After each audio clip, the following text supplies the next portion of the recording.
I think is amazing about motorcycle culture is like the lack of judgment. I don't really ultimately care what bike you're on. You're on a bike, we're bros. That's it. Or we're family, right? And I think that part of the camaraderie there is that we all share this bond of essentially like the need for connection. We're all looking for connection. And like when I'm on my bike, I'm connected to it. I'm connected to the universe. It's connected to me. I'm connected to the ground, hopefully, right? 2 wheels down, right? And like, then I see another person. I've never seen them before. I don't know what they're doing. They're on the other side of the road, going the other side of the other direction. All I have to do is throw them 2 fingers, and we have instantly bonded. There were all these quotes I was reading on Instagram, quotes about mindfulness, but more importantly about the joy of motorcycling and the joy of the motorcycling community. I reached out to the Mindful Motorcycle on Instagram and found out it's Ben Rubin. And Ben is a wonderful, wonderful guy who I so enjoy talking with.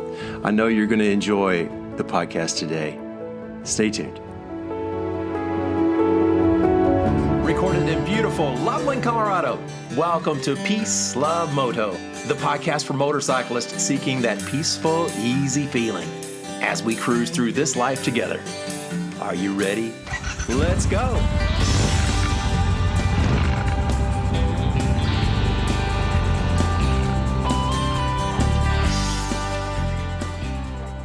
Well, Ben Rubin, thank you for being with me today. Man, me and you, we've already had a conversation, which was great. I almost kick myself sometimes when we have these preliminary conversations every once in a while, and I'll come away from it and thinking that, wow, what a great conversation that was. Why didn't I record it? So we are back together, Ben, and we are recording now. So welcome to the Peace, Love, Moto podcast. Thank you. Thank you. Really happy to be here. So we found each other, I guess, through Instagram, right? Yeah. I actually have no idea how you found me. But as soon as you did, I found you because I loved the whole vibe of everything you had going on. Well, Ben, and I'm going to definitely circle back to this, but you're known on Instagram as the Mindful Motorcycle, and the whole mindfulness thing really fits into, in many ways, what I try to present in various episodes on the podcast relating to peace of mind. The peace is peace of mind from Peace, Love, Moto. And then the love part is learning to love yourself, also kind of related to mindfulness, taking care of yourself. Then once you're able to do that, then you're able to successfully, I think, or you're more equipped to love other people too. So that's where the whole Peace, Love, Moto thing, and then the whole motorcycling thread, that just brings us together, right? But yeah, absolutely. Let's start back with your journey. So your connection with motorcycling came from where and when? All right. So I actually don't know when when I first saw a motorcycle, right? But whenever that was in my life, in my existence, like that's when I was like, that's what I want to do. I want to do that thing. Maybe it was like I learned how to ride a bicycle and I couldn't go fast enough, or like the sound of an exhaust, like bam, like that did it for me, or just the fact that let's be honest, people in motorcycle gear look so cool. That's true. It's like they're like the epitome of cool looking rock ship, like all that stuff. And so I'm not exactly sure when like the idea hatched to want to become a motorcyclist, but I can tell you that throughout my life, there was a lot of anxiety around getting on one. Okay. Right? Like getting on one, like I knew I was going to instantly fall in love with it, but it was a toy. Right. It's not really something like, yeah, okay, you can commute with it. There is some practicality around it, but like even you'll save money by not buying a car is not actually like, you end up spending so much money on these things. For sure. And so I would say that I was never really financially confident enough to pull the trigger until 3 years ago. My now ex-wife and still friend, amazing woman, was like, here is a gift certificate for Harley Davidson. Here's enough money for you to go and get a motorcycle license and not bother me anymore. That's that is that is an amazing miracle. I think Yeah. I have never heard of that happening before in that Yeah. kind of situation. Never. Well, yeah. Well, so a little bit of background there, though, is like she actually had a 450 Honda dual sport back in Brazil that was like she was given like by her job for like a municipality job. So she's actually like would have been a motorcyclist, right? If it was like it is in Brazil, if it was like 75 degrees year round and it never was cold, she would always do it. But like we live in Maryland, let's be honest. And she's a speed person, whereas like I'm gonna chill on the thing. And so I never really we never really got to the point where like she was on it also. I also, as we will talk about, I'm sure, wanted the freedom, just letting me be me out there. And like with her too, there would have been all sorts of different dynamics that I don't think would have like been what I was looking for in motorcycling. So she was always would have been supportive, and then was supportive because she knows the thrill too. Yeah. She knew the thrill too. Yeah. That's cool. And was that something that brought you guys? I'm prying a little bit, but I'll just add something that brought you guys together. I mean, not just the motorcycle, but just kind of the mindset of having that kind of unique commonality in personalities. Well, I think we're both thrill seekers. Like, well, in retrospect, I would call it thrill seekers, romantic naivety, and like we're gonna set the world on fire, and like, by the seat of our pants, right? Like, we met in Atlanta. She was an au pair. She was a nanny, live-in nanny, child care provider. And I met her. I knew she was going to be going back to Brazil at a certain time. I had to go back and finish school, culinary school at the time. So like we were going to be apart for a while, but then I was like, I'll just move to Brazil. So like I moved to Brazil for a year. Seat of my pants, I'm going to make it. It's going to be fine. Like thrill seeking. But I was there for a year and I was like, it's not going to work here. So let's move back to the States. So she moved back to the States, right? So we did the same thing. And so I guess that was like blind faith. Yeah. One might say. We always had that in common, for sure. Yeah. Yeah. And like I'm sorry. Go on.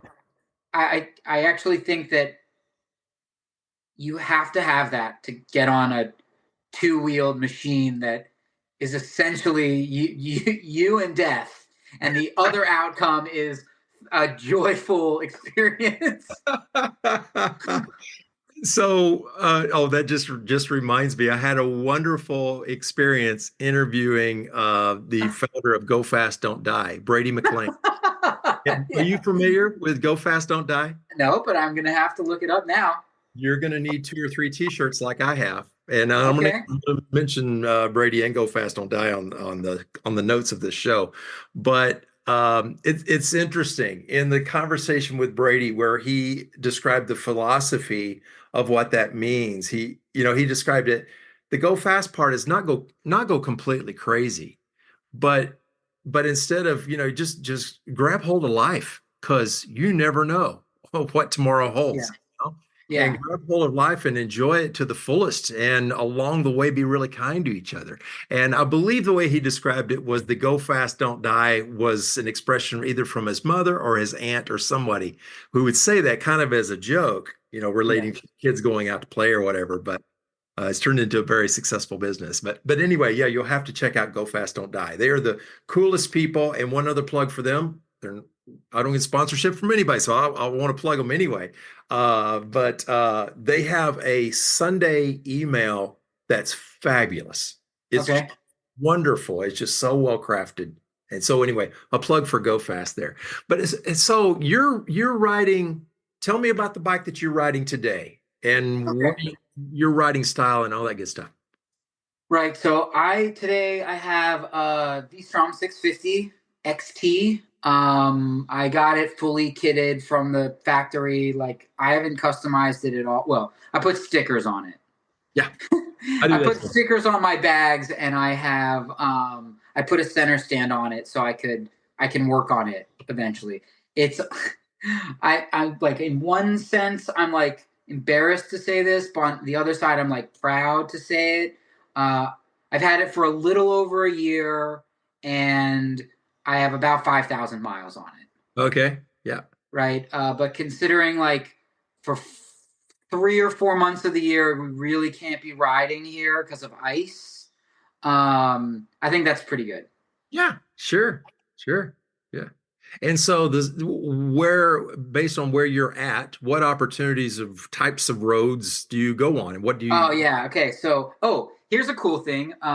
It just makes me excited. I did my first water crossing Oh yeah. on it. That's a type of road, right? So, I love where I live because it's temperate, right? Not temperate like Colorado, like you, right? But like I get all 4 seasons. Uh, They are very distinct, right? So like I was in Colorado Springs a week ago, and like I woke up and it was snowing, and by the end of the day it was like it's like 60 degrees, and I was like, right. in Denver. It's like this is crazy, right? That's what we get. Um, Yeah. it was crazy. But like when it's cold here, it's cold. And it's going to be cold for a while, and it's shorter than other places. We're in the Mid Atlantic, so like but like you said, what are the riding styles? So it takes me about an hour plus, let's say an hour and a half to get to anywhere that's off road, Okay. like a trail. The trails are largely fire roads um, and loops, which is really nice, actually. Um, that's partly why I got this bike, right? Is I wanted essentially like the SUV of motorcycles. Yep. I had a V Star, Yamaha V Star 1100 custom, cruiser as my first bike, and it was great, but it like had a kind of a singular purpose. Yeah. Well, when you're with Um, your friends and you see this just wonderful tree-lined road that's dirt, and all your friends just take off, and you just sit there. I've been yeah, too. I used to ride a Honda exclusively. I rode a Honda Goldwing for years, and that's what I would experience over and over again. Going down the highway, long trips. Oh man, I was the king of the road. And then my friends would go up a dirt road, and I'm screwed. I'm yeah, just sitting there. Yeah. So yeah, as I think I described, I ride a BMW GS as my dual sport bike, and then I've got a uh, Triumph Bonneville in the garage too. But my GS is my go-to bike for it's the Swiss Army knife of motorcycles, right? Just like what you're, yeah, yeah, yeah. I mean, yours is like a bit more mature than mine. I mean, yours is like heavy yeah, and a 1200, yeah. right? It's I mean a 1250. It's massive. 1250. It is massive, absolutely. In every way, shape, or form. But what's really nice about yours, from like my perspective, is like I'm pretty short, so the low center of gravity on yours is really nice Yeah. to keep like someone like me grounded. But it's really heavy still. Um, from ergonomics, again, like I'm short, so I got to find a bike that I can like get on. Yeah. Um, and it's cool. I love my bike. I think I told you this last time. I ride with a bunch of guys, and like they're always talking about other bikes, like Hmm. the next thing they're gonna put on their bike, or the next bike they're gonna get, or like what's. And I'm I don't have that feeling at all. Like, this is it. I'm Yeah, good, yeah. My wife Um, reminds me too that this is it. I'm good at this point. yeah, yeah, yeah. Yeah. Yeah, so like it fits it. I try to be relatively minimalist as far as like person goes, and like I have one bike to rule them all, right? Oh, here's a cool thing. I actually one of the things I wanted to do with it was go camping, moto camping. Yeah. Yeah. I want to do. They just completed, I think, the East Coast BDR. Oh, right. Right. I think they like just finished it, and so I need to put new tires on. I just talked about not putting anything on my bike, but like Yeah. I need to put off road tires on. And I have this really cool rig that's called it's called the Haven um, tent. It's a tent system, but it's a hammock, Oh, yeah. Sure. I've seen those. and it's not like a regular sling hammock, but it's a lay flat. I've seen something like that. Are you familiar with a YouTuber by the name of Rob Hamilton? Nope, I love I this. You give me more things to look up. This is great. I more love it. All right. things. Yes, I interviewed Rob quite a while back too. A wonderful guy. I ran across his YouTube videos of moto camping, and he has used the reason that came to mind is he has used exactly what you're describing, that kind of a hammock type of deal, but it has a real bed, solid bed, or whatever you want to call it, Yeah, that you configure, and then it's extremely stabilized, and he demonstrates how it works. By the way, again, I'll put in another plug for Rob because he's does amazing videos, and it's just a heck of a nice guy. But Rob never says a word in his videos. Never says a word. It's just all the sounds of nature. He mixes in music. Yeah, I'll send you a link to Rob's stuff, but he's yeah. Where does great. he live? He is based out of Australia. Oh, snap. Yeah, yeah. Good guy. Okay. So yeah, so that's so riding style is like relaxed. I like to like I like upright is great. I have back problems. Upright's great, but cruising not so great. Like cruisers like I love a standard position. Standard riding position's perfect. And I have a limitation of my bike, which is its own limitation of being only a 650cc bike. Yeah. Well, there's a lot of advantages of having a lighter back, especially for agility and Yeah. able to yeah, not worry about the thing falling over on you and staying on top of you until help comes, you know. So Yeah. Yeah. that's in the back of my mind quite often. But Yeah, yeah. I did a lot of due diligence and a lot of trial and studying to figure out what the best bike was for me. And I went like Cadillac, Triumph, Tiger, 900, fully loaded. I did tried that one. I tried the GS 750, and I feel like that's kind of like the mid between this one, and then I like ultimately ended on like the Casio watch of motorcycles. Yeah. Well, it rock solid too. A long Yeah. history. Yeah. Yeah. Uh-huh. Great bike. Yeah, I love it. And I've actually gotten I was thinking about this last week actually. I've gotten really comfortable with dropping it. Oh, that's good. I, Yeah. I plan to wait until my neighbor's got a GS Adventure like mine too. They're identical bikes practically. And his name's Brian, and I'm gonna work a deal with Brian where we're gonna get in one of our garages and put down padding, and each of us are gonna slowly lay down our bikes, and then we're going to pick them back up again. I have not done that on my GS as of yet, and I know there's gonna be a day I'm gonna need to somehow comfortably, without throwing out my back like I've done 100 times, pick that thing back up. So I've been watching all sorts of YouTube videos on the technique for doing it, but it's times like that that I'm thinking, yeah, 650, that would be nice.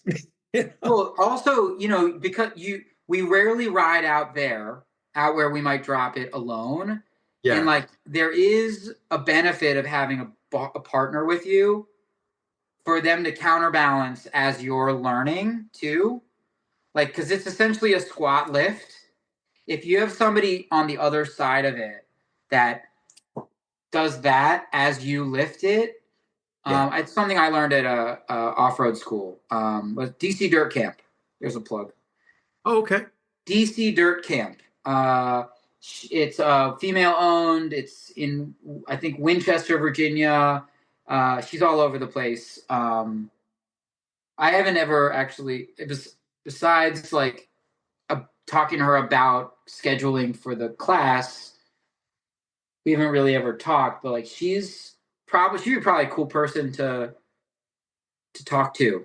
Yeah. I'm just making a note. Yeah. I will reach out. So Ben, one of the things that was posted on your account on Instagram, and this is what it said: we can't remove those parts of us that send us spiraling, but through mindfulness practice, we can get quicker at recognizing them as they are and allowing them their passage in time. Ooh, Man, that's a lot to unpack. yeah. That's a lot to unpack. So let let's circle around this little orbit thing. Yeah. So, for one thing, you've got one of the most catchy names on Instagram ever. I think that's wonderful, the mindful motorcycle. So, how about we start there? Tell me a little bit about that, and then maybe we can come back to this quote or quotes like it. And what does that mean to you? What does the whole mindful practice mean to you? Well, okay. All right, cool. Well, so my license plate is mindful, by the way, MNDFL. Like it worked Perfect. out really great. Um, I never thought I'd have a vanity plate, and like someone that's like trying to be Zen, having a vanity plate kind of seems funny. Um, um, the so I found one day riding, short story, right? I was out one day riding and I found going 60 miles an hour, looking down at the pavement. I know we're not supposed to look down at the pavement, but like, realizing that I'm like 4 feet off of the pavement that's moving 65 miles an hour behind me, that I felt the same feel with the wind and the noise and the everything going on. I actually had the same kind of sensation I got when I meditate. Right. Ah, And like, I am a meditator. I meditate daily. I've been to a retreat, a 10-day silent meditation retreat. I consider myself a mindful individual. And I actually think that everyone is actually already a mindful individual, because like, how many times a day do you think about yourself? All the time. We're always thinking about ourselves. It's human nature. And what I think, we on a motorcycle, you're forced.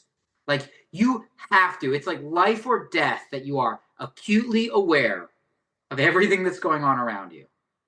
right. Right? You are the definition of mindful by default on a motorcycle.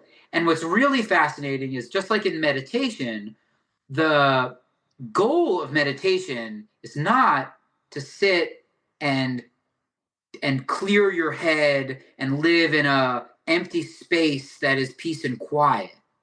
But like, the goal of meditation, there isn't really a goal, but like, it's all about just the practice.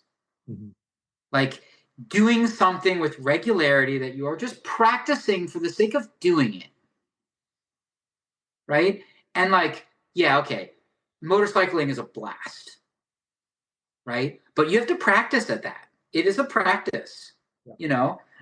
Sitting on a stool or on a little bench that I have, or on the floor, or on a pillow, or in a chair, or anywhere, and like doing nothing, air quotes, is so hard. Oh, it is. It is. And so the idea that what happens is, just like on a motorcycle, and just like when meditating, your mind goes out and you start to get distracted, and you're like, oh, wait, I'm doing something. I'm doing something. And you got to bring it back. Yeah. And then inevitably it goes out. Oh, I've got to do something. Okay. And like, I think some practitioners of meditation would say like, the key is that's the practice. That's what you're trying to get better at. And you're trying to get better at that without beating yourself up about it. Well, that's the key, isn't it? And I don't think I've ever heard anyone express it that way, adding the part without beating yourself up. I have Yep. never heard that before, just now. That makes so much sense because I'm the one trying to breathe and know that I'm breathing. When I'm meditating, usually it's going to be early in the morning, really early. I usually have my coffee ready to start making a little after 5 o'clock in the morning. So about 5:15, I'm down there. I have my coffee and I'm taking my deep breaths and the dog jumps over in my lap or whatever. But where does my brain go? My brain goes to the 6 a.m. meeting that's coming up. What am I going to say? I've got some very hard, difficult tasks in front of me. I feel like I don't know what I'm doing a lot of times. And here I'm drifting off out to work, already while I'm still in my pajamas, supposed to be relaxing, drinking a really wonderful cup of coffee. But I'm at work already in my head. Yeah. Uh-huh. So then what do you do? Myself up because of that, right? What? Sorry, what? I'll beat myself up because of that. Like, Yes. why So, can't I focus? uh-huh. Well, so here's what's interesting.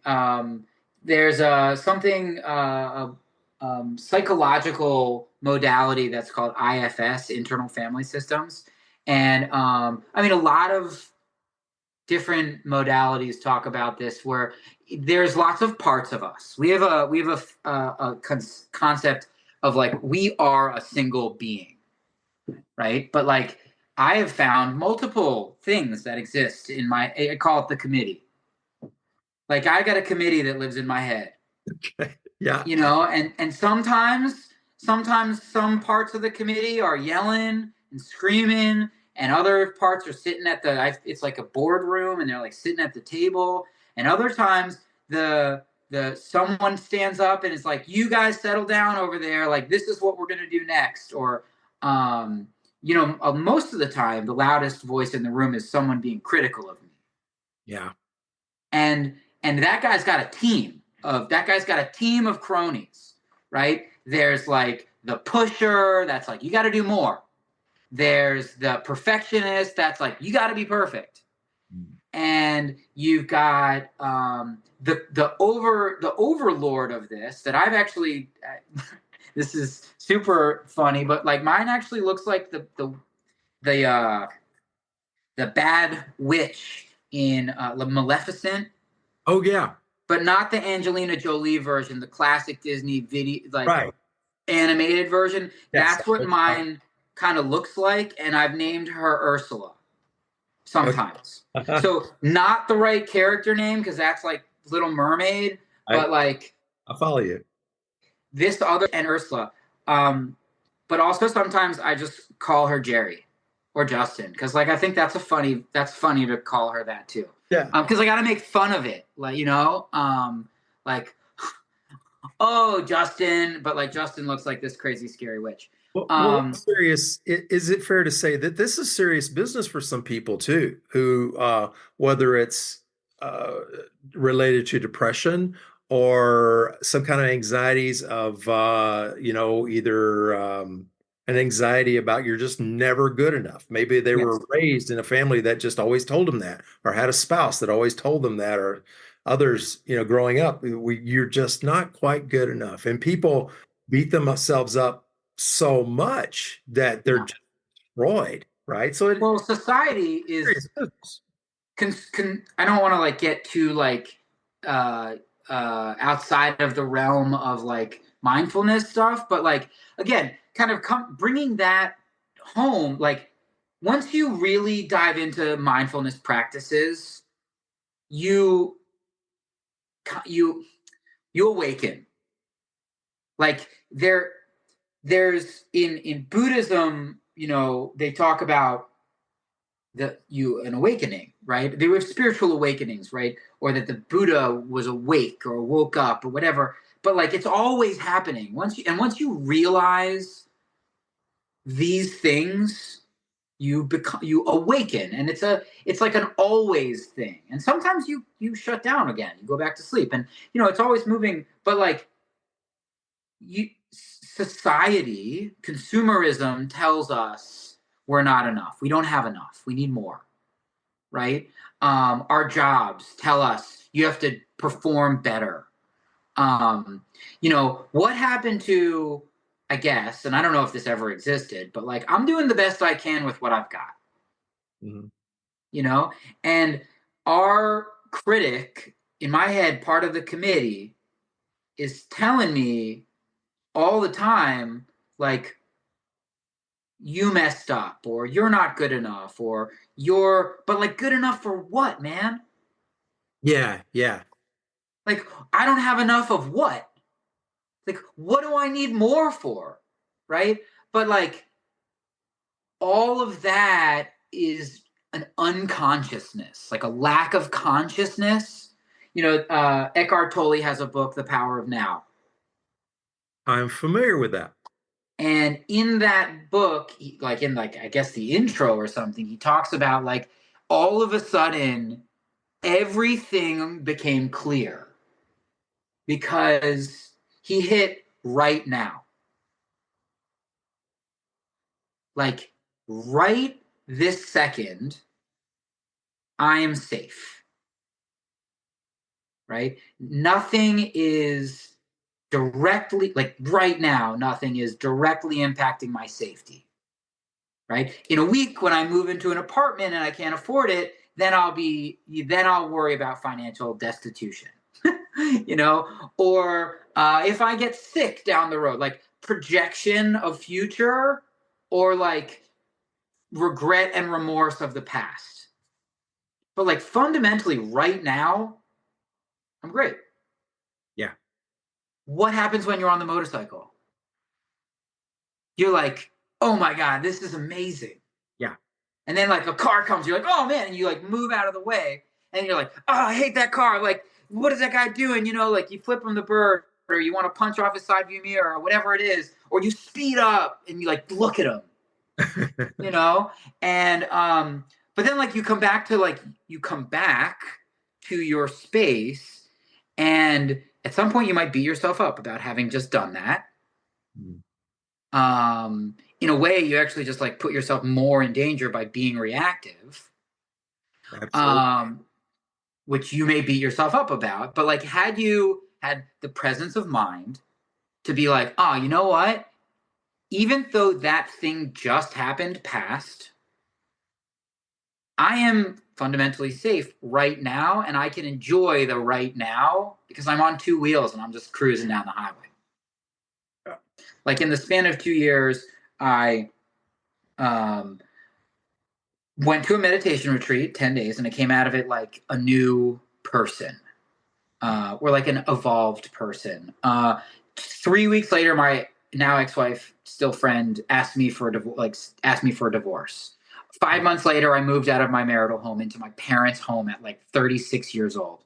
I lost my job a month before she divorced me. And then I got a new job. And the new job required me to take tests. And I'm not very good at test taking. And so on a daily basis, I was failing. Yeah. Like, you hit the button and it's red and it says fail. Yeah. And like, somewhere through all of that, I found gratitude. Well, it found me. This is what's funny. I think like, it found me. A lot of things find us, right? So all of a sudden, I didn't have an attitude of gratitude, and all of a sudden, like, I started seeing roses and pink clouds. It was like a feeling of gratitude all of a sudden like showed up. And maybe because I'm mindful of my existence, Yeah. I was able to feel it. I may have mentioned when we were visiting before that, especially this past year, I've had a very hectic business travel schedule. I work in IT full time, corporate America. So I just do this I do this for fun, and it makes me very, very happy to do this and motorcycling and all that stuff. But anyway, so every week I was on a flight. Every Tuesday morning, going out, usually Thursday night coming back. And frankly, I would just get, by the end of the week, I was just so exhausted, a combination of being exhausted and frankly, just sometimes pissed off at the world, at everything. But then I would get in the Uber, the lady or gentleman coming to pick me up and taking my roller bag from me and putting it in their trunk, their personal trunk, and just saying, "Hey, it's good to see you." And total stranger, never seen them before, but they say, "Hey, it's good to see you." I heard that any number of times. I don't know if that's in Uber training or not, but any number of times I heard that. And I think if I did anything right, maybe it was the mindfulness practices that I had experienced through work. So that had been something that was sponsored by top executives within our company as mindfulness practices. I really fell in love with it. But if I could have stayed mad, I could have stayed mad and thinking, I cannot wait to get out of this Uber, get on the plane, get off the plane, take the shuttle bus home, get home, hug my wife, go to bed. And then I'm going to be happy. But instead, what I learned is that, you know what? And in most cases, it was true. This Uber driver seems to care about me. Now, and I think it's not that they're fishing for a big tip. Maybe that's part of it, but I pick up genuineness. And in most cases, I end up talking with the Uber driver the whole way, the whole time. And any number of times I've gotten a comment from a driver who says, "I'm so glad you talked with me. Most people just put in their earbuds and ignore me completely." And I've just heard this any number of times, and I would really like to have a conversation because I'm so bored, you know. And we've had that. So I don't know. Maybe I'm really fishing for some relations here. But if it had not been for the fact that I learned that just breathe and know that you're breathing, like the old mindfulness adage, and take a breath and think, just like what you're saying, I'm really grateful. I've got a job. It requires me to travel, but I've got a job. I've got enough money to pay for this the trip for the most part. I can give the Uber driver a nice tip. And this guy or gals happens to be really nice to a total stranger, me. And that's a lot. That's a whole lot there. Especially as I sit in the back seat and I'm looking around all over the place and passing under bridges where there's people sleeping under the bridge. Then I'm thinking again, yeah, life is pretty good. I don't need to be pissed off all the time. Like I feel like I am sometimes. Yeah. Well, what's interesting about that story that you just told me, or us, the listeners, everybody, the world, is like mindfulness was present even before you got grateful. Like you started your story with very specific details. Like you got off the plane, you were pissed off. So you're aware, you're mindful of the fact that you're pissed off. You get to the Uber driver, you interacted with the Uber driver, you hand the Uber driver your rolling pack. The rolling pack goes into the car.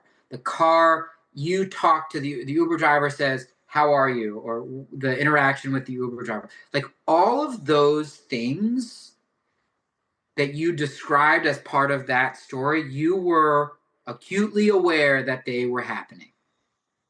Yeah. So going back to that, like there are parts of us, there was a part of you that was doing the thing.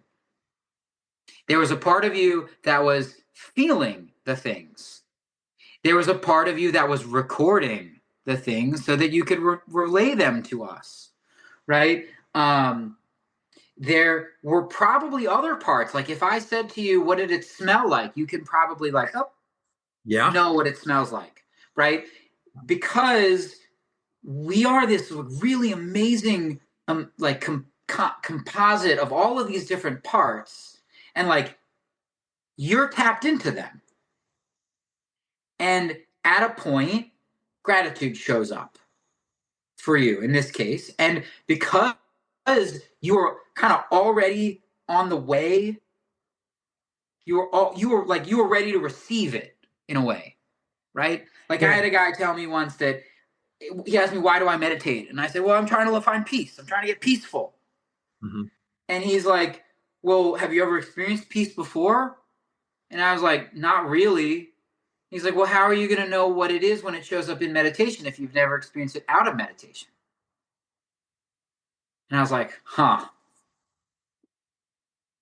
And then one day it found me. You know, I had to let go. Like in your case, you kind of have to like let go of your energy, your like how you were feeling. You have to like give it away. And then what came in was almost the polar opposite of that energy, right? Like that kind of like self-centered, high-strung, woe is me, I'm angry at the world. And what came in, because somebody gave you niceness, peace, love, and potential motorcycle in the future, Yeah. you received it because you were already on the way to getting there. You were aware of what was going on. And at that point, there it was. But like it doesn't stay there all the time, which is a beautiful thing about life. It's always moving. And so like, okay, you like were grateful for that ride and you remember that ride and you now get to pass it forward, right? You get to continue to give the gift that was given to you. And here we go. You told me a story. I think you've told me a couple of stories when we were talking the first time about some of your adventures out on the motorcycles. Mhm. And you talked to me about a guy at a coffee shop and a picnic table. Yes. Yes. So that was when met this. Here's the brief story that I've shared on the podcast before. I was just out for a solo ride, not too far from my house, stopped at a gas station to top off, and there was a guy with a brand new Ducati who was sitting on a bench, brand new bike. He was decked out too. He had all this Ducati gear and stuff. Sitting there on a bench. Went over and talked to him for a second, and he said, well, I think I'm going to ride to a coffee shop. And I said, I know one of my favorites, and I know a back way to get there that's wonderful. Would you like to come along with me, ride with me? He said, sure. So he hops on his bike, and we start cruising up through the canyon. And I'm watching him in my rearview mirror. We had never ridden together, obviously. He's staying up just fine. So we're twisting through the canyons, just having a blast through there. We stopped midway, check in with each other. Said, I'm having a blast. We get over here. Here's the cut to the point of this story is we get over to the coffee shop, and he said, by the way, thanks for coming by to say hello, because my wife died 2 weeks ago, and she asked that after everything was settled with her, that I go and buy a motorcycle. So I just bought this bike. I just rode it off the showroom floor. I topped off with gas here, and I just became so sad I couldn't move. And then you came over and said, you want to go for a ride? You want to go get a cup of coffee? And I had no idea, had no idea. But anyway, I think that was the story that I was trying. Yeah. Like, do you think the Uber driver knew your state when he said, hey? No. They don't, right? But like, that's kind of the power of, it's kind of the power of what we do on motorcycles, right? We're like unassuming that the other person is anything but what they are, right? But like what's I think is amazing about motorcycle culture is like the lack of judgment. Yeah. Right? Like I don't really ultimately care what bike you're on. You're on a bike, we're bros. That's it. Or we're family, right? You're in a car, that might be a different story. But if it's like a cool vintage car, okay, we're good. But like, and I think that part of the camaraderie there is that we all share this bond of essentially like the need for both the thrill, like connection. We're all looking for connection. And like when I'm on my bike, I'm connected to it. I'm connected to the universe. It's connected to me. I'm connected to the ground, hopefully. Right? 2 wheels down, right? And like then I see another person. I've never seen them before. I don't know what they're doing. They're on the other side of the road, going the other side of the other direction. All I have to do is throw them 2 fingers, and we have instantly bonded. That's it. That's it. And like, oh man, this is wild. I've been talking about this all week. Like, the world is in a constant state of both chaos and a want for no chaos. Right? Like, as an individual, I both don't trust anyone, but I really want to connect with people and trust that they are trustworthy simultaneously. Like that's how the universe operates. My dad was like, dude, that's just like the plight of the planet. That's like the existence of the planet is a simultaneous like pushing against that. It's like it's what Alan Watts talks about it. It's like that's what Zen is, right? Like it's this duality of existence where like simultaneously it is chaotic, but it's the peace. The rumble of a motorcycle, you're flying at 100 miles an hour down the road and everything is like quiet, like you dial in. That's it. You know? Yeah. And so like that is why mindful motorcycle, right?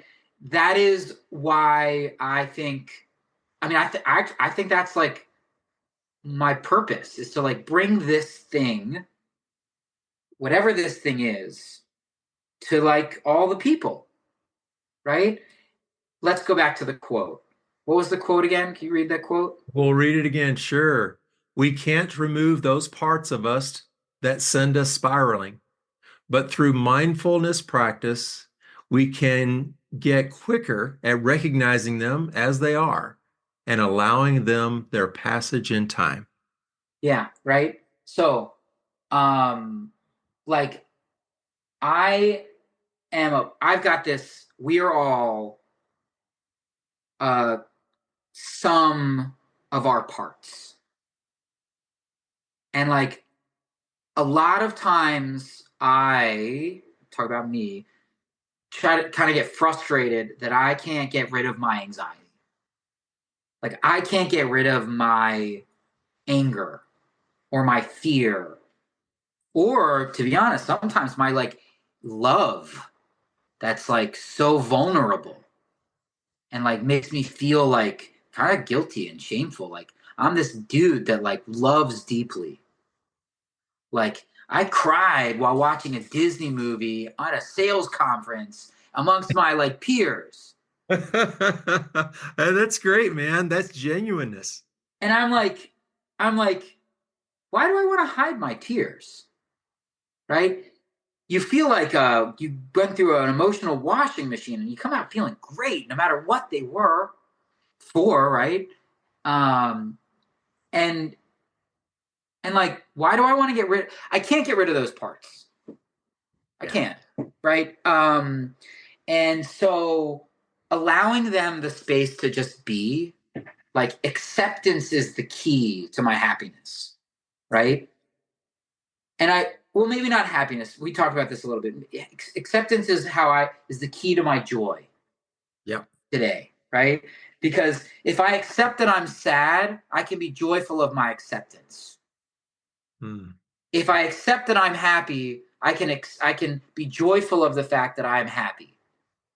Right? If I accept that I don't have a lot of money, I can find joy in the fact that the simple things are of such great value. Right? And so I think that I was probably hurting when I wrote that. For I don't know what are the many things that I've hurt myself or like I've allowed in, but like giving it its space, it will move. the Lincoln quote, right? This too shall pass. Yeah. Right. And oh, this is funny. So Monday night I teach Tai Chi and another mindfulness practice, which Cool. is the complete opposite of motorcycling, right? Slow. And this woman, I was teaching this woman who has fibromyalgia. Oh. So she's in pain constantly. Like her skin is like on fire all the time, and her joints, like her body hates her.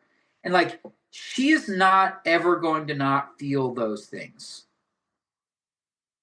But like if you once she accepted them, she can kind of move through it and say, well, is this a reason for me to stop finding the joys in my life or seeking things? And like just putting her focus mindfully on something else for a little while helps. Yeah. Yeah. And like that's the key to not being grumpy all the time, or to like experiencing gratitude, like realizing what we've got and being grateful for it, is like saying, all right, this thing is this thing, and I know it's going to pass, and then another thing will come. Yeah. Yeah. You ever been stuck in the rain on a motorcycle? Oh, yeah. Are you angry at the rain? Not at all. Not at No. all. It's actually pretty effing amazing. Yeah. Yeah. I And yeah. say this real quickly. I have been trying to figure out for years, maybe a listener will know. There was a quote in a movie. In the movie scene, there is an older man, as I picture it, standing on a cliff overlooking, I think, an ocean. And there's a massive storm out there, just this massive storm that's coming his way. The air is moving past him. And he, with a smile, says, "Show me the power." A lot of suffering, a lot of suffering is perceived suffering because you're looking at the storm and you don't want to deal with it. Yeah. But if you just accept its inevitability, you can we are so strong. Like we have weathered so many storms already, and we will weather more storms. So take your bike and point it at the storm and say, that's not going to stop my ride today. Yeah.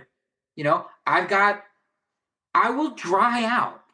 That's right. You know, clothing dries. There are things called towels. You can wipe down your bike. You can gloss it up, you know. I hate wet socks and my shoes are destroyed, but like whatever, right? I learned at some point, do you know buffalo point themselves into storms innately because they have something that tells them the fastest way through is through. If you think about it, what causes the most suffering is like if I'm running away from the storm. It's on my back. I'm looking over my shoulder. It's inevitably going to come. Yeah. Right? It's inevitably going to get to me. So like I can either continue to run away from it, which causes more suffering, or I can just stop and like put my feet down and say like, all right, whatever it is, that's what it's going to be. And like that's metaphoric for life, right? I have to deal with tough stuff. I have to deal with tough emotions. Like we have to deal with traffic on our motorcycles when it's 80 degrees and we're in full gear. Yeah. You know, discomfort is everywhere. For us to have the expectation that we are going to be comfortable ever is a setup, right? I'm actually rarely comfortable on my motorcycle. It's not a comfortable place to be, but like I am working through discomfort in order to find joy. Yeah. And that is probably why anyone ever buys a Triumph Thruxton. I can understand that. Yeah. You know, like it cannot be comfortable to ride as a cafe racer position, Yeah. but like they do it because it's joyful, right? And like, so some people invite discomfort. Motorcyclists, absolutely. I mean, I don't know if we talked about this a little bit, but like, I think that motorcycling is, I mean, motorcyclists, we are the most vulnerable people out there. Oh, absolutely. And I think that that's one of the things that attract us together. It, even from a biker wave standpoint, you're waving to another individual who's putting up with the risk, with the wind, with the heat, with the cold. There's just a ton in common with that individual who's passing the opposite direction at 60 miles an hour. Yeah. Yeah. So that just suggests to me that we're all sensitive. Yeah. And so I think it's funny that like the gruff motorcyclist who's angry and aggressive and all that like biker gang stuff is comes back to that like chaos and peace thing. Those guys are not inherently angry or aggressive. It's that we're vulnerable and we might not know how to express our feelings of vulnerability, which is why we ride. You know, we ride for whatever reason, but we're seeking adventure. We're seeking stuff. And man, is it cool. It So is. that's long story for that quote. We have other quotes? Not in front of me at the moment. Okay, good, because that's tough. That was intense. That was a deep one there. Hey, but relating to this again, you picked a super good name to go for Instagram and stuff. And we talked about this a little bit, but I'd be curious to know, where do you want to go from here? You're an influencer. I would consider you very much an influencer. You were an influencer to me, following you on Instagram, and what you posted there and what I read was really insightful. And again, it maps back to what I'm reading every Sunday from Go Fast Don't Die, from that company, and Brady McLean and his team. Just wonderful, positive stuff, insightful. I should say insightful stuff. Where do you see yourself taking this? Do you want to keep going with it? I know you've got a day job, just like I do too, but Yeah. what do you want to do next, Ben? All right. So I talked to, so when I first had the idea for this, I reached out to some people that I respected in YouTube land. And I was amazed that they responded to me. Right? Not only did they respond to me, but they were like, that's a good idea. That I've never even thought about something like that. That's a super cool concept of like looking at the mindfulness aspect of motorcycling. Mm-hmm. And then I thought, so I said, okay, that's cool. So I'm going to throw a probe out there and I'm going to just like create this account on Instagram and see what happens. So I did that and like it grew pretty quickly. I mean, it's not like, you know, these massives, but it like for little me, you know, having a decent following was like, oh, that's cool. And like, it's very cool. And so it's like, okay, so there's some confirmation that I'm on the right track too. And then I was like, something told me like this year is something I should do something with it this year. Right.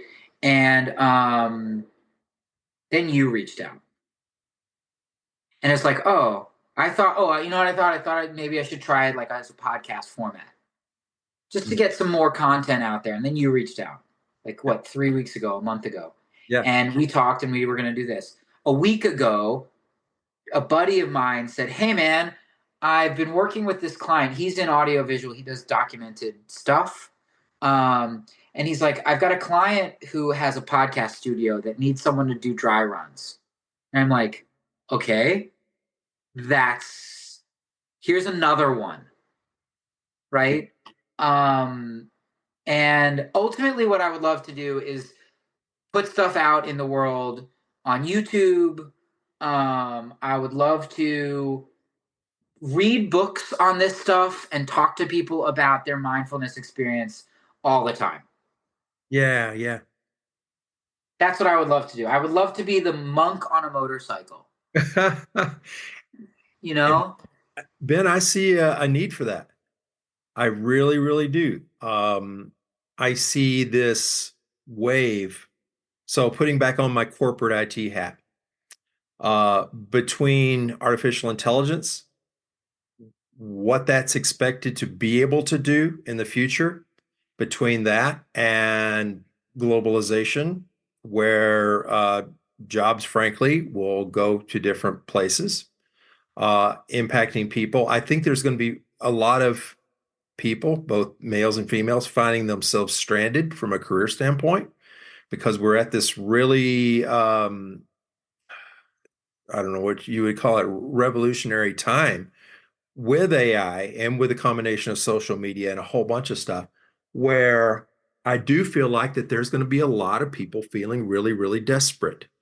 And those are people that I want to try to encourage by just telling them my story in the same way you tell your story, in that, at least for me, motorcycling has fixed a lot of issues for me, and it does it continuously. I had a chance to ride again just yesterday.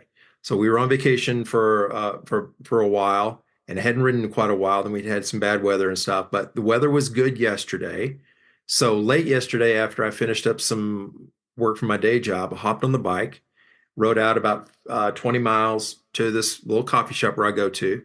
And I swear, I didn't have to even do one rotation of those tires before I started feeling better. I started feeling better when I put my helmet on. And all of a sudden, I'm back to my old self who's not mad at the world anymore. Similar to the conversation with the Uber drivers. So that's among many things. That's what I love about motorcycling, is that I know what it does for me and has done for me since I was a little kid. And getting the opportunity, the privilege to meet people like you, and there's so many like you and me in the motorcycling community that do have the similar attitude that, yeah, we're broken people. We are screwed up at times, but we have something we found that really makes us happy, brings us a real smile. And our hope is that other people can find that or something similar. That's kind of my current philosophy, I guess. I have to challenge you then, Okay. because the thing that I think that, and this might be a little bit downer, but I think a sliver of gold in it. And it's that I don't believe at my core any external thing can satisfy an internal need. And so what happens to you when you go to put your helmet on, or probably before you put your helmet on, when you wake up and you're like, oh, the weather is going to be great today, Yeah. right? The challenge, I guess, I would put to you is like, when does your ride start? Oh, yeah, yeah, yeah. I hear you. Right. I hear you. Yeah. And then the question is, does your ride start when you're feeling miserable?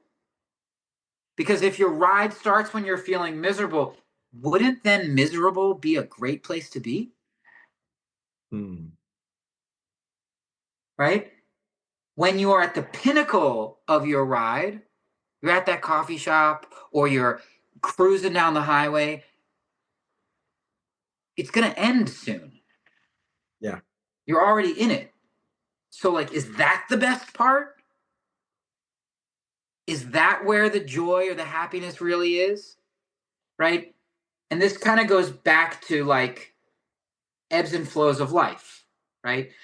Like you said, there are going to be people that are going to be desperate. They're going to be miserable. They're going to be sad. They're going to be scared. They're going to lose their jobs. They're going to lose their lives. They're going to lose a lot of stuff. And like, if we can't figure out what's inside of us that brings us joy, then nothing outside is going to do it. Yeah. And like, my guess is based on your story, what brings you joy isn't actually riding the motorcycle right now, or putting the helmet on right now, or having a motorcycle right now, or being miserable ahead of getting on the motorcycle. It's actually the part that you said after that, which is that it's done this for you since you were a little kid. True. I have used the expression many times, and it's absolutely true, that in many ways, going out for a ride as a 62-year-old now, I go back to my 11-year-old self, where the world was simple and it was just a joy to feel that those two wheels with a motor underneath me and go. So that's that self. That's the part of you.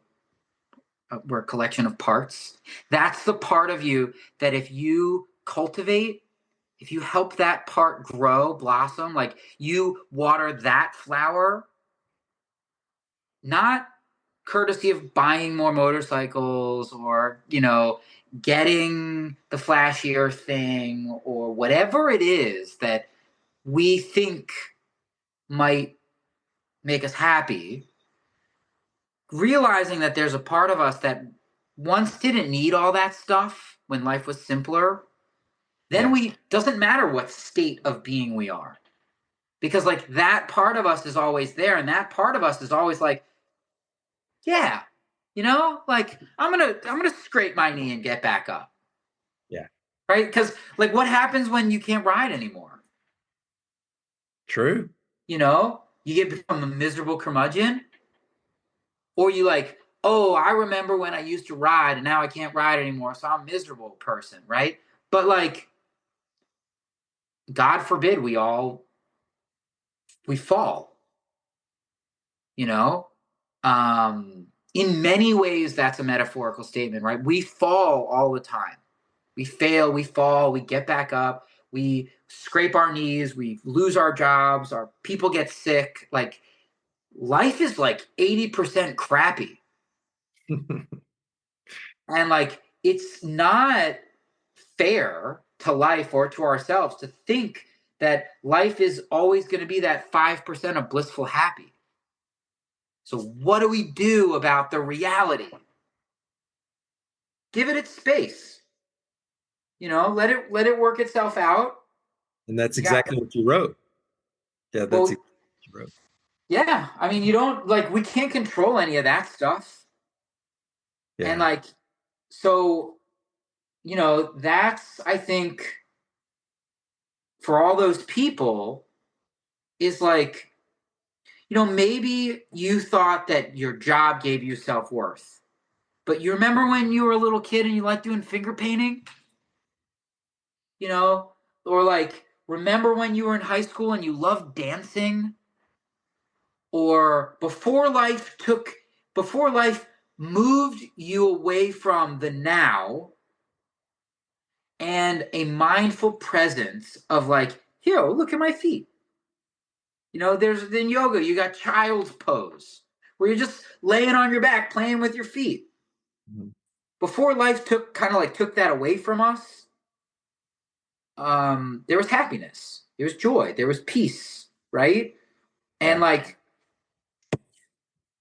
those the people who are miserable will unfortunately always be miserable until they can allow this stuff to happen inside of them. Like, I had the way that it felt for me when my wife told me that I was getting it, that she wanted to divorce me 3 weeks after I lost my job, was like my entire, like, I'm sitting in a room and all of the whole house is on fire and burning to the ground. And here I am, I'm just like sitting there in like a meditative position, just letting it burn. I mean, I'm not letting it burn, it's gonna burn. And like, what I can do is recognize my role in it. And sometimes my role is I have no control. I had no control. You know, people have had some really messed up lives, Yeah. childhoods and all that stuff. And like, finding some way to release that into the universe and chalk it up as like a, I could be mad about this thing and hold on to it. There's a story about a coal that's on fire. You know this? There's a guy there's a monk who, I don't know if the monk is holding, I think the monk comes upon a guy, and the guy is holding a burning lump of coal in his hand.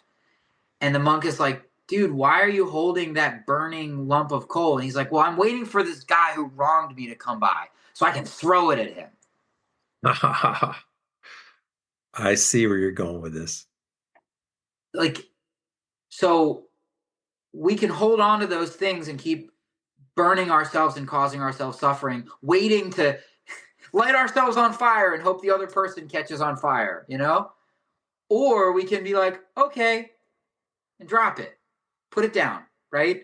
That's very hard. I'm not saying that's an easy thing. It's not like an easy thing to do, but like, it takes work. But, you know, after doing that and realizing that like things fall apart, they break, and then the pieces come back together in a different way, maybe. Yeah. Yeah. And like, I guess this kind of goes back to meditation. Like, you can't beat yourself up for things falling apart. You have to just bring them back together as best you can and not beat yourself up over it. I think that's one of many things that I just so appreciate about you is that recognizing that not only what you've discovered in yourself, what's been helpful for yourself, lessons learned, hard knocks, and all that stuff, but your willingness to share it with somebody else, like you're sharing it with me right now, and your willingness to listen and give me feedback and correction too, you know, and with your opinion of what maybe you should be thinking about this differently and so forth. Um, you know, when I described the Peace, Love, Moto podcast, again, I'll just kind of repeat it. Maybe it was as we kind of wrap up, but peace of mind, that's where the peace comes from. That we all, and I used to use the expression, maybe I still should, but it's the peace of mind we seek from the seat of a motorcycle and sometimes find from the seat of a motorcycle. But what I have felt in this conversation is the love piece, that you cared enough to articulate well what you think would be helpful for me and my listeners, what you think would be helpful. And it's because you care. And that means a lot. That's huge. I think there's so many people, like I said, that, and it's just getting worse. They're just kind of going through life just absolutely miserable. Some people are even killing themselves. And we, as best we can, if we can stand out there through social media or in whatever way, and stand out there and just express in whatever way it looks like that we care, that we do care, maybe that will be someone's lifeline that they really were looking for. So I want to thank you for that, for your spirit, for the kind of guy you are, for the mindfulness Yeah. Instagram account that you have right now, the mindful motorcycle, and whatever you do in the future. If I could be of help, I'd love to, and I'd be reaching out to you for help on my side too. Whatever happens next with the podcast, yeah. And thank you. And like thank you for that and like letting me be here, right? Just kind of continuing to work through it all, right? Like this is a start for me. Guess it's always a start, right? But your questions help me think differently also, right? And um I love what you do. I think it's awesome. Like I listened to some of the episodes, and you have a lot of episodes. Yeah. You have a lot of episodes. And I mean they're great, you know. But you're right. Like we're all, I think, fundamentally looking for connection, Yeah. you know, and so I want to be here like you for others, right? The care that you describe, I care for others, is like, how about we just sit? Brene Brown talks about it, like, and Pema Chodron, like these people are like, you have to know your own darkness and be comfortable sitting in the darkness to go sit with somebody else in the dark, Yeah. and some people walk into a room and turn the light on. That's like not really the answer. Yeah. Um, but like, okay, great story. If there's a guy who falls in a pit, and this is crazy. This made me cry the first time. I heard it on The West Wing. Okay. Okay, and guy falls in a pit, and he's looking up from the pit, and he sees let's call it a firefighter. Firefighter walks by the pit, and he goes, "Hey man, can you help me out of here?" And firefighter goes, "Oh yeah, sure, yeah, totally. Watch out!" And he throws an axe down in the pit, and he walks away. And then the guy goes, "What am I going to do with this axe?" And he sees a priest walk by, and he goes, "Yo, hey priest man, can you help me out of here?" And the priest goes, "Yes, I can, my son." And he rips a page out of his Bible, and he tosses it down to him. And the guy's like, "What am I going to do with this verse?" And then the guy sees his friend walk by, and he goes, "Hey man, like I'm down in this pit. I'm down in this hole. Can you help me get out?" And the guy goes, "Oh yeah, sure." And he jumps in. And the dude's like, "Dude, what are we gonna do? We're both down in this pit now." And his friend's like, "Yeah, I've been here before. I know how to get out." Oh, that's beautiful. That's beautiful. I mean, that's what we do, right? Yeah. I I mean, we we do it on motorcycles. You know, who doesn't stop for a fellow motorcyclist on the side of the road? Exactly. I mentioned that in the last episode that I just published. Yep.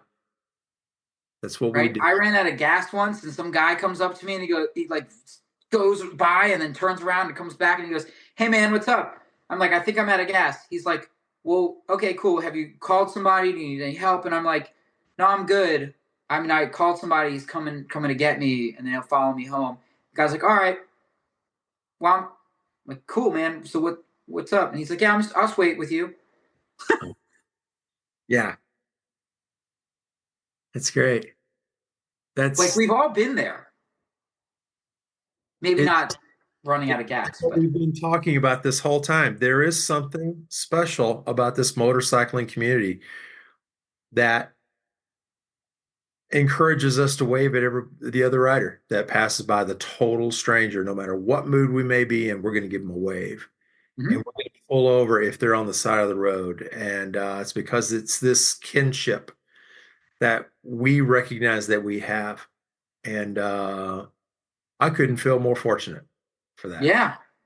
And like, what's cool is like to be able to do that for or with somebody else with no expectation, unconditional, right? But that's just because like we've been there before, either in this exact moment or like experience or, you know, emotionally or vulnerably or whatever it is. And so we've been here before. Let's connect. It's like, you know, humanity, experience, like whatever.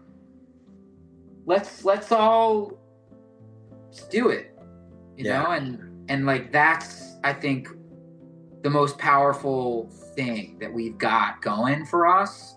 And like that's where you and I and all these people that are out there doing motorcycle-y things with these platforms, what ultimately what we're doing. Like we found our purpose, and our purpose is to help others.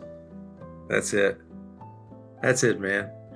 Ben, I can't thank you enough. I thank you for your not only willingness to communicate with me in our initial connection, but I appreciate you're a good man, and you're somebody I really want to go for a ride with, to go to a coffee shop with, and we'll start with a big hug and go from there. How about that? Sounds great. Sounds great. I'm gonna have to have you on my podcast. Sure, love to. When I do something, or like I ultimately would love to, like you said, like get out there and ride. And I think formatically, it will come with some form of pre-ride discussion, and then we can ride and not talk because we don't have Bluetooth headsets. Right. And then enjoy our peaceful ride, and then hit a coffee shop, and then see where it goes from there, man. Let's do it. Ben, thanks again. Great. Thank you. Yeah. So good to connect with you, and we'll be talking more. Beautiful. Yeah, thank you. Have a good one.